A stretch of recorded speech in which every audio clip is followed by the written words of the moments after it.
Good morning, everyone. I'm here to deliver a series of video in Indian writing in English. My name is Deepa Murugesh from Department of English. So my topic is about argumentative Indian. Argumentative Indian is a collection of essay by Amartya Sen, an economist and a Nobel Prize winner.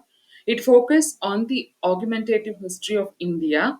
The first essay in this collection is titled Argumentative Indian, which comes under the broader heading Voice and Heterodoxy. This essay explains in detail about contemporary India, tracking back the history of tradition, ancient India.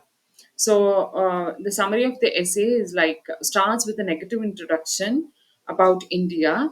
Prolixity is not an alien to us in India, with an illustration about the longest speech record said by an Indian, Krishnan Menon.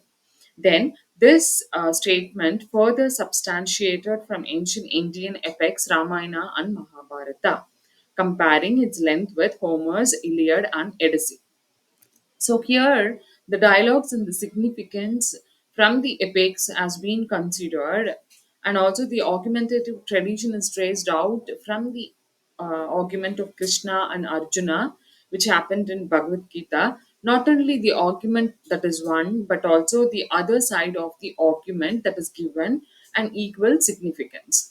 A defeated argument that refuses to be obliterated can remain very alive. So these dialogues of Krishna and Arjuna has been considered, and it has been also borrowed from European countries, which is considered to be the first nation. So here the author says that even the first nation borrows from the third nation or India. So the first world borrowing from the third world, that shows the gap that can be filled by borrowing in post-colonial reading. The argument has not lost its significance even in the contemporary time. It is an assertive statement of Amartya Sen. And also the essay has been divided into many parts like gender, caste, voice, etc. The tradition of arguments is confined to an exclusive part of the male elite, which have been left by the Britishers in India.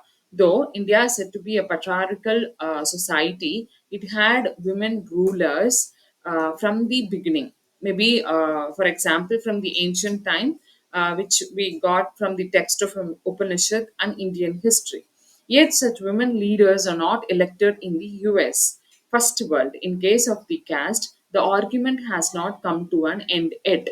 This is centered on Hinduism, where the community were considered to be orthodox. So from there we got this uh, caste system, and also it has been in connection. So here the author also talks about the democracy and also public reasoning. So Indian democracy is formed by the impact of the British, which itself is under the Queen's rule. Definition of democracy is government by discussion, which was never practiced in India. As said earlier, the privileged upper elite male community occupied the place of Britishers in independent India and governed it according to their desire. People in India have lost their argumentative tradition and they accept all the politics without questioning it. So, here in Democracy and Public Reasoning, the author talks about why people lost their argumentative technique, which is very important, not only personally, individually, but also for the purpose of the society. So, here he questions why people lost their argumentative technique, because it is very important to get an answer, to derive a solution, and also to acquire knowledge. So, democracy and public reasoning go hand in hand, according to Amartya Sen.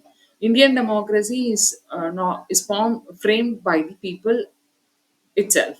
So we are democratic country where we have all the rights and individual rights combined to gather a republic, India. So I will continue my next series in the next video. Thank you.